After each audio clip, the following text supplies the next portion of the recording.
Okay so here one कैसे हो सब के सब। तो यार आज की जो हमारी वीडियो होगी इसमें हम बात कर रहे होंगे कि आप जो है किस तरह से किसी भी service based MNC like Infosys, TCS, Wipro, Cognizant के प्लेसमेंट के जो भी रिटन टेस्ट होते हैं इनको आप क्लियर कर सकते हो। तो एक्चुअल में देखो यार कि यहाँ पर जो है जो आपका प्लेसमेंट सीजन है वो आपके 4th ईयर के स्टार्टिंग से स्टार्ट हो जाता है और थ्रू आउट द ईयर रहता है। तो आप जो है अगर 2 महीने में 3 महीने में भी अगर जो है अपनी प्लेसमेंट की जो पूरी प्रिपरेशन वो कंप्लीट कर लेते हो तो आप इसके बाद से जो है बस टेस्ट देते रहोगे, आपका किसी न किसी कंपनी में अच्छी कंपनी में सिलेक्शन आराम से हो जाएगा। ठीक है। अब एक चीज़ है कि कुछ लोग पूछते हैं कि क्या मेरे लिए 3 महीने 4 महीने जो है प्लेसमेंट की प्रिपरेशन के लिए सफिशिएंट है। तो यार मैं बोलूँगा कि आपका मैक्सिमम 2 महीने हैं, मतलब कि 2 महीने आपको मैक्स टू मैक्स लगने चाहिए आपकी प्रिपरेशन में, क्योंकि इतनी ज़्यादा चीज़ें नहीं पूछी जाती हैं कि आपको जो है 4-4 5-5 महीने इसमें देने की ज़रूरत है। आपने अभी तक कुछ भी नहीं पढ़ा है तब भी आप सिर्फ 2 महीने में सारी चीज़ें यहाँ पर कवर कर सकते हो। ठीक है। अब यहाँ पर जो है उन लोगों को प्रॉब्लम आ सकती है जिनके जो है 60 या 65% जो है 10th में या 12th में या फिर ग्रेजुएशन में नहीं है, क्योंकि ये जो भी सर्विस बेस्ड कंपनीज है मोस्टली जो है इनकी एलिजिबिलिटी क्राइटेरिया ही होती है जो भी है through out the academic year, यानी कि 10th में 12th में और आपका ग्रेजुएशन में 60 या 65% एटलीस्ट इनका क्राइटेरिया होता है। तो अगर आपके नहीं है तो आपको जो दूसरी अप्रोच यहाँ पर अपनानी पड़ेगी जिससे कि आप प्लेसमेंट ले सको किसी भी कंपनी में। ठीक है। तो इसके लिए जो है यहाँ पर क्या करना पड़ेगा आपको जो एक तो है कि आप जो भी कंपनीज है उनमें एलिजिबल ना होते हुए भी आप उनमें अप्लाई करो और मे भी आपको वो जो यहाँ पर मौका दे दें आपको रिटन टेस्ट के लिए, इंटरव्यू के लिए, और सारी चीज़ें आपकी क्लियर भी हो जाए। और आपका अगर डॉक्यूमेंट वेरिफिकेशन में आप ऐसा कुछ नहीं होता है आप वहाँ से उस कंपनी में सेलेक्ट हो सकते हो। ठीक है। बट इतना रिलायबल तरीका नहीं है। दूसरा तरीका आपके पास है कि आप लिंक्डइन पर जाओ और जो भी कंपनीज है आपके जिनमें प्लेसमेंट चाहिए, जो भी आपकी चुनिंदा कंपनीज है उनमें जो सीनियर पर्सन है उनको आप कनेक्ट करो और जब आपको लगे कि आपके पास सफिशिएंट स्किल्स हैं, आपके पास नॉलेज है, तो उस टाइम पर आप क्या करो उनसे रेफरल के लिए रिक्वेस्ट करो। आप उनको रेज्यूमे भेजो और रेफरल के लिए रिक्वेस्ट करो। मे भी आपको जो है किसी कंपनी से आपको रेफरल मिले और वहाँ पर जो है आप सेलेक्ट हो सकते हो। ठीक है। अब जो है यहाँ पर अब हम बात करेंगे पूरी वीडियो में जिनके पास जो 60% या 65% है जो क्राइटेरिया फुलफिल करते हैं उनके लिए हम बात करने वाले हैं। अब जो भी चीज़ें हम इस वीडियो में डिस्कस करेंगे वो आपके इस तरह से मैंने बना रखा है कि आप मैक्स टू मैक्स 2 महीने में कवर कर लो चीज़ों को। ठीक है। बट अगर आप नहीं कवर कर पाते हो तो भी कोई प्रॉब्लम वाली बात नहीं उतनी है। आप जो है मोस्टली मैंने क्या देखा कि बहुत सारे बंदे करते हैं कि वो जो है उनको लगता है कि हमारी अभी प्रिपरेशन नहीं कंप्लीट हुई है तो जो भी आपके ऑन कैंपस या ऑफ कैंपस अपॉर्चुनिटीज़ मिलती हैं उनमें वो जो है रजिस्टर नहीं करते हैं। ठीक है। तो आपको ये गलती नहीं करनी है। आपको क्या करना है, अगर आपका 10% भी सिलेबस जो आपने अभी यहाँ पर देखोगे उसमें से अगर आप 10% भी कंप्लीट किए तब भी आपको जो भी रिटन टेस्ट है, जो भी इंटरव्यू है, जो भी अपॉर्चुनिटी मिल रही है आपको इसमें जो है रजिस्टर करना है। ठीक है। आपको नहीं करना कि अभी तक मैंने कुछ भी यहाँ पर जो है पढ़ा नहीं है तो मेरे को नहीं करना। आप ऐसे करोगे, अगर आप वहाँ पर रजिस्टर करते हो, उसमें बैठते हो, पार्टिसिपेट करते हो तो आपको क्या होगा कि आपको चीज़ें पता लगेंगी, क्वेश्चंस कैसे आते हैं, किस टाइप से आपको जो हैंडल करना है, जो भी प्रेशर है, सारी चीज़ें आपको यहाँ पर समझ में आएगी। तो एक तरह से ओवरऑल आपको एक्सपीरियंस मिल रहा है जिससे कि आप जब आगे जो है प्रिपेयर करोगे आपको जो है चीज़ें अच्छे से क्लियर रहेंगी। ठीक है। तो आपको जो है थ्रू आउट द ईयर आप कंसिस्टेंट रहते हो तो आपको जो है कभी ना कभी काफ़ी अच्छा मौका मिलेगा, आप किसी न किसी कंपनी में प्लेस्ड हो सकते हो।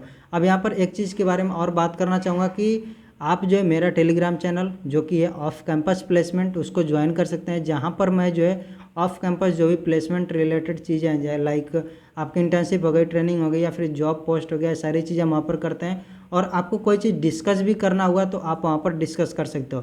तो जो इसका लिंक है आपको डिस्क्रिप्शन में मिल जाएगा, आप उसको जो है ज्वाइन कर सकते हैं, चेकआउट कर सकते हैं। अब यहाँ पर जो सर्विस बेस्ड कंपनीज होती हैं इनमें जो है मोस्टली 2 से 3 राउंड आपके होते हैं। फर्स्ट राउंड आपका होता है रिटन टेस्ट जिसमें कि आपका जो एप्टीट्यूड हो गया, रीजनिंग हो गया, वर्बल एबिलिटी यानी कि इंग्लिश वाला सेक्शन होता है और फिर आपका कोडिंग वाला यानी कि प्रोग्रामिंग सेक्शन आता है। अब इसमें हो सकता है कि आपके अलग अलग सेक्शन हो जाएं, जैसे एमसीक्यूज बेस्ड क्वेश्चंस आपके हो सकते हैं, आपके सूडो क्वेश्चंस हो सकते हैं, आपके जो है प्रॉब्लम स्टेटमेंट बेस्ड क्वेश्चंस भी हो सकते हैं। सारी चीज़ें हम आगे चर्चा करने वाले हैं तो आप जो है ज़रूर वीडियो को देखना। दूसरा आपका होता है टेक्निकल राउंड हो सकता है। ठीक है।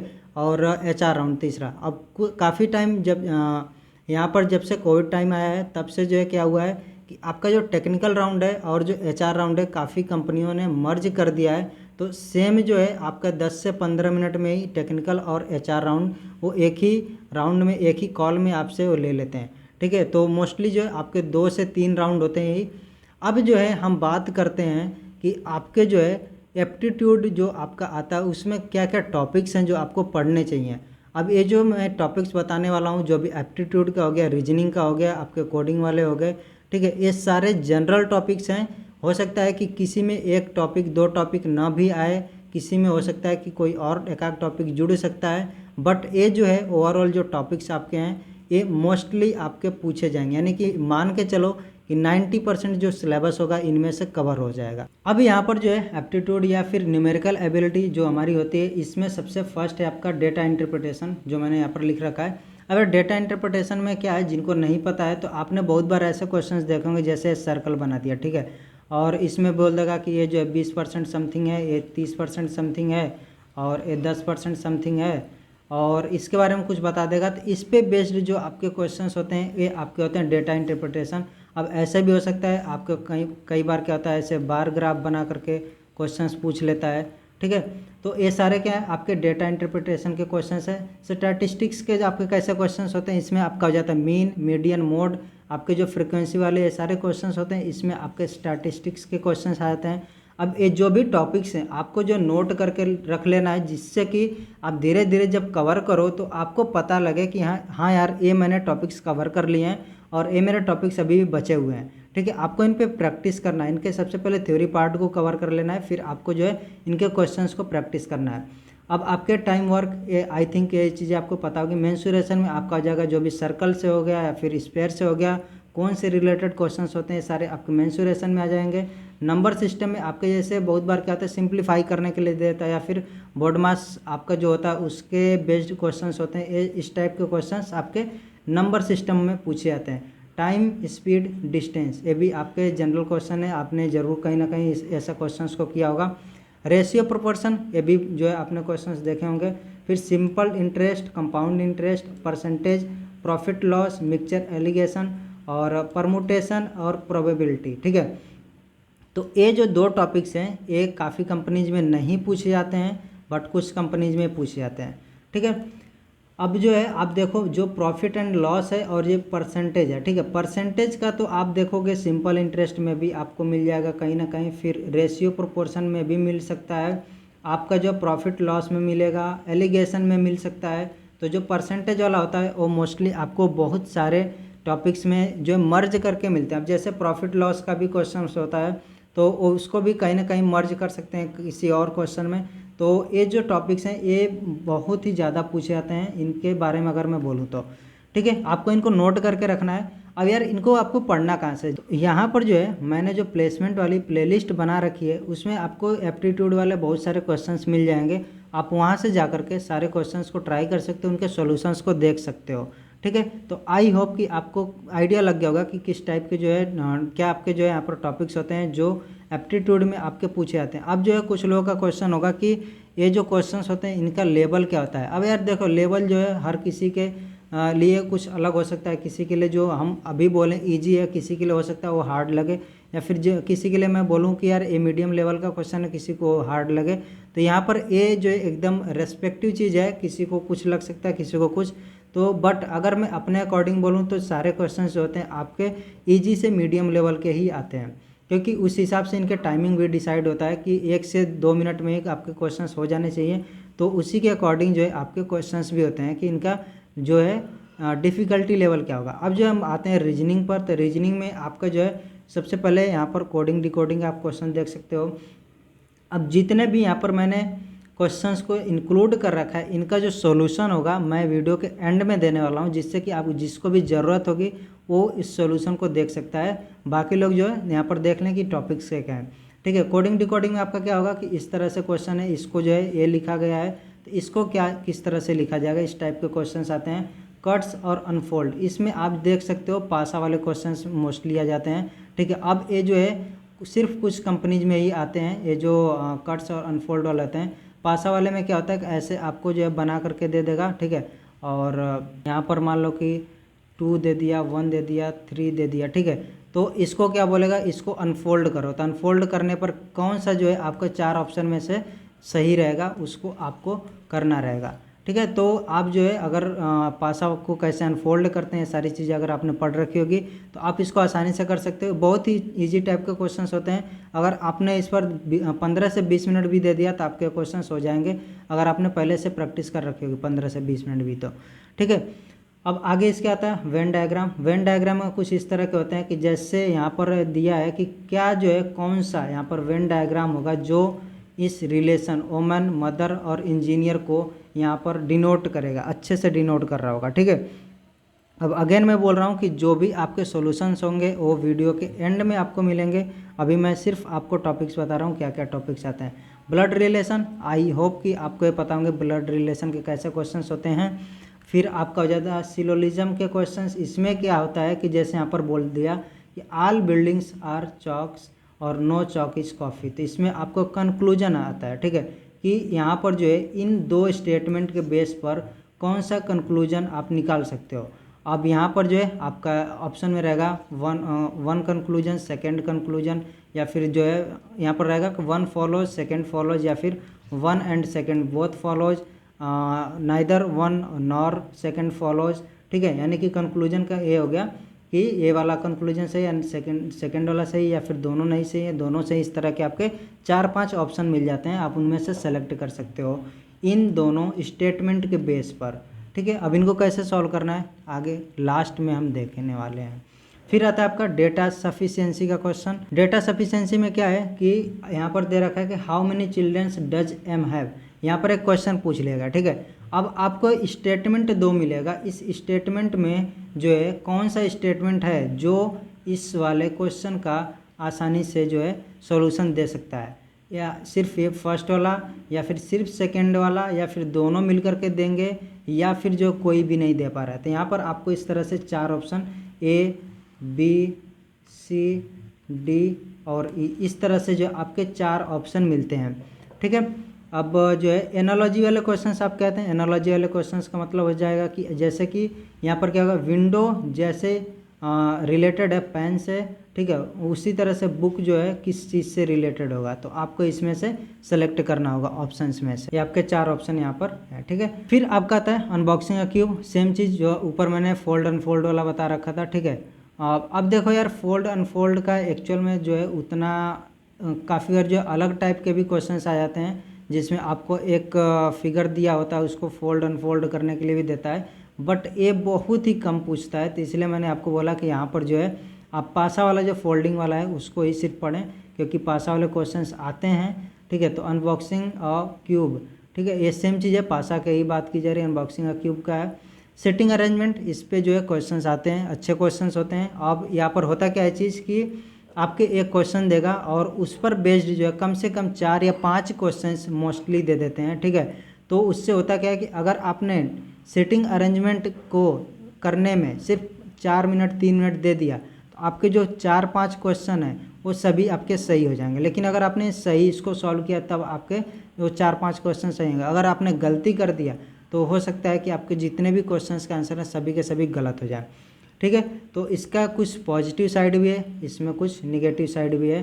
तो अगर आप जो अच्छे से इसमें प्रिपेयर कर रखे हो तो आपको जो है इसका एडवांटेज मिलेगा, अदरवाइज जो आपको डिसएडवांटेज मिल सकता है, ठीक है। अब आगे क्या है, आगे आपका है कि statement and conclusion. Statement and conclusion में क्या है कि आपको एक स्टेटमेंट गिवन होगा, ठीक है, जैसे डेट कीप्स नो कैलेंडर।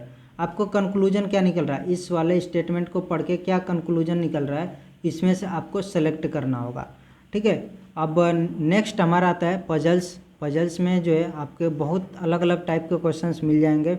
जैसे कुछ मैंने यहाँ पर जो है 2 क्वेश्चंस यहाँ पर इंक्लूड करे हैं। If a giraffe has 2 eyes, a monkey has 2 eyes and an elephant has 2 eye, how many eyes do we have, तो आपको इसमें से सेलेक्ट करना होगा। और नेक्स्ट क्वेश्चन है कि which number should replace the question mark. तो यहाँ पर जो है इस तरह के आपके यहाँ पर जो कुछ किसी तरह से जो ये नंबर्स आपस में रिलेटेड हैं और आपको जो है यहाँ पर क्या नंबर आएगा उसको सर्च करके बताना है। ठीक है। सर्च करके मतलब कि आपको जो है इसको सॉल्व करना पड़ेगा, आपको पता लगाना पड़ेगा क्या लॉजिक यहाँ पर है इसमें है और उसका से यहाँ पर क्या नंबर आएगा उसको आपको बताना है। ब्लड रिलेशन ये वाला कवर हो चुका है। फिर आपका डायरेक्शन से भी आपके क्वेश्चंस आई होप आपने देखे होंगे डायरेक्शन वाले क्वेश्चंस, ठीक है। फिर आगे बढ़ते हैं मीनिंगफुल सेंटेंस या ऑर्डर क्रिएशन।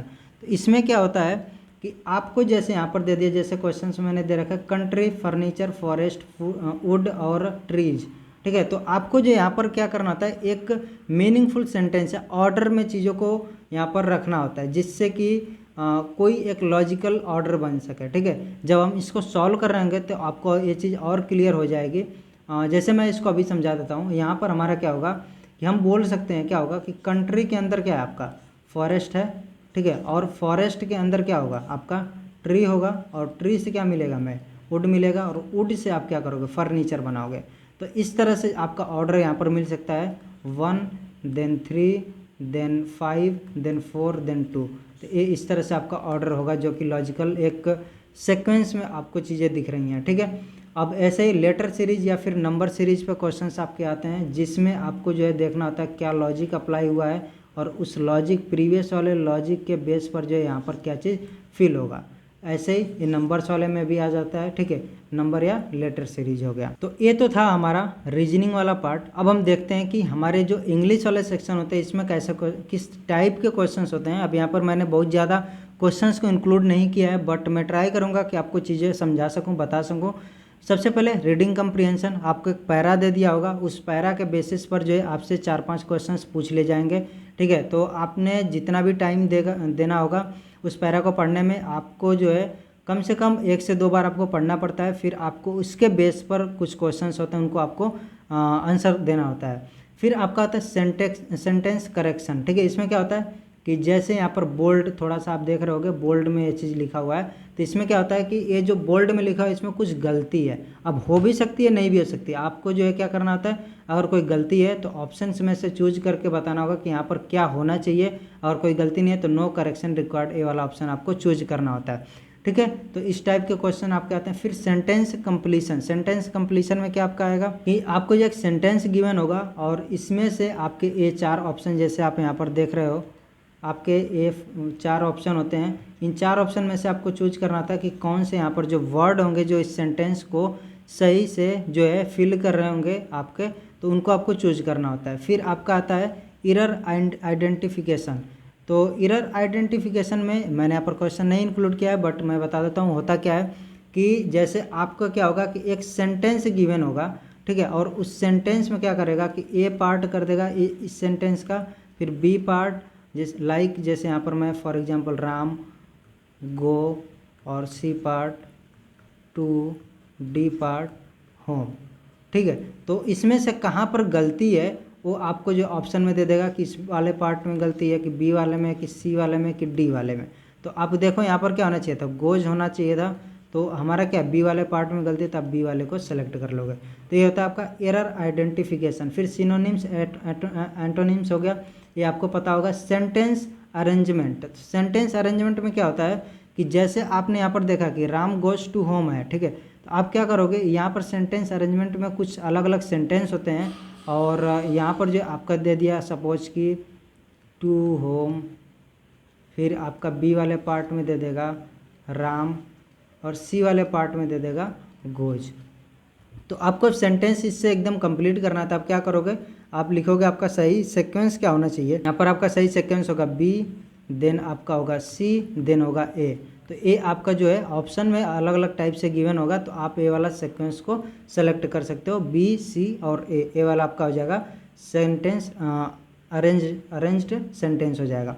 फिर ग्रामर वाले पार्ट पर आते हैं। तो ग्रामर वाले पार्ट में आपका क्या होगा कि जैसे आपके एक्टिव वाइज पैसिव वाइज हो गए या फिर डायरेक्ट इनडायरेक्ट हो गए या फिर जो अलग अलग टाइप के जो भी आपके ग्रामर्स के रूल हैं उनमें से क्वेश्चंस आते हैं। ये थोड़ा सा वास्ट टॉपिक है, ठीक है, तो मैंने सिर्फ इसीलिए ग्रामर लिख रखा है। आपको जो है पूरे के पूरे इंग्लिश में जो भी आपके ग्रामर के रूल होते हैं उनको आपको धीरे धीरे करके पढ़ना पड़ेगा जिससे कि आपको चीज़ें क्लियर होती जाएंगी। बट ये जो है काफ़ी ऐसी चीज़ें होती हैं जैसे कि आप हमेशा पढ़ते रहते हो तो ऐसी ही चीज़ें नॉर्मल पूछी जाती है, इतना नहीं कि बहुत ही ज़्यादा आपसे डीप पूछ लिया जाएगा कोई भी ग्रामर का। अब जैसे ए और एन का कहाँ पर यूज होता है ये आपको चीज़ें पता होंगी, ठीक है। तो ऐसे क्वेश्चंस आपको पूछ ले आएंगे, आपके टेंस से रिलेटेड क्वेश्चंस पूछे आएंगे कि इनमें क्या जो है एरर वगैरह है, ठीक है। तो ये जो है मोस्टली टॉपिक्स हैं जो आपके वर्बल एबिलिटी में पूछे जाते हैं, और आपको इनको प्रिपेयर करने के लिए आप कोई भी एक इंग्लिश ग्रामर की बुक ले सकते हो, या फिर कहीं से भी आप थोड़ी सी चीज़ों को 10 मिनट 15 मिनट डेली का पढ़ोगे तब भी आपकी चीज़ें क्लियर होती जाएंगी। अब एक चीज़ है कि मैं जो है कुछ टॉपिक्स मैंने कवर कर रखे हैं खुद अपने चैनल पर, बट मैं इनको अनफॉर्चुनेटली कंटिन्यू नहीं कर पाया। बट अगर मेरे को आगे टाइम मिलता है तो मैं ट्राई करूँगा कि ये जो भी टॉपिक्स हैं आपके इनको धीरे धीरे मैं कवर करता चलूँ, ठीक है।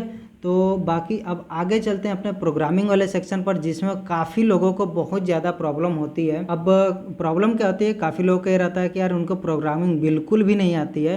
तो मैं इसी चीज़ को मान करके आपको बताने वाला हूँ कि आपको कैसे प्रिपेयर करना है कि जिससे आपको अगर बिल्कुल भी प्रोग्रामिंग की नॉलेज नहीं है तब भी आप जो है ये वाला सेक्शन आसानी से कर सकते हो। तो सबसे पहले मैंने आपको बता रखा है कि इसमें 3 टाइप के क्वेश्चंस आते हैं। अब हो सकता है कि किसी में कोई टॉपिक न भी आए, कोई सेक्शन न भी रहे, कोई किसी में तीनों सेक्शन हो सकते हैं, ठीक है। एक होता है MCQ बेस्ड क्वेश्चन, जिसमें आपके आ जाते हैं जनरल जो भी आपके प्रोग्रामिंग वाले चीज़ें होती हैं, for loop, if else loop, इन सारी चीज़ों से रिलेटेड।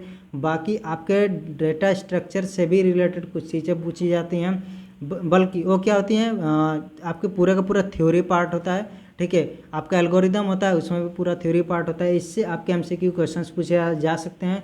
सूडो क्वेश्चंस होते हैं आपके, इनमें आपका क्या होता है जो भी आपने for loop, if else loop, ये सारी चीज़ें पढ़ रखी होती, इन्हीं का जो एक तरह से हम बोलें तो ह्यूमन रिप्रेजेंटेशन, जैसे हम आपस में बात करते हैं, इस टाइप के क्वेश्चंस आपके पूछे जाते हैं।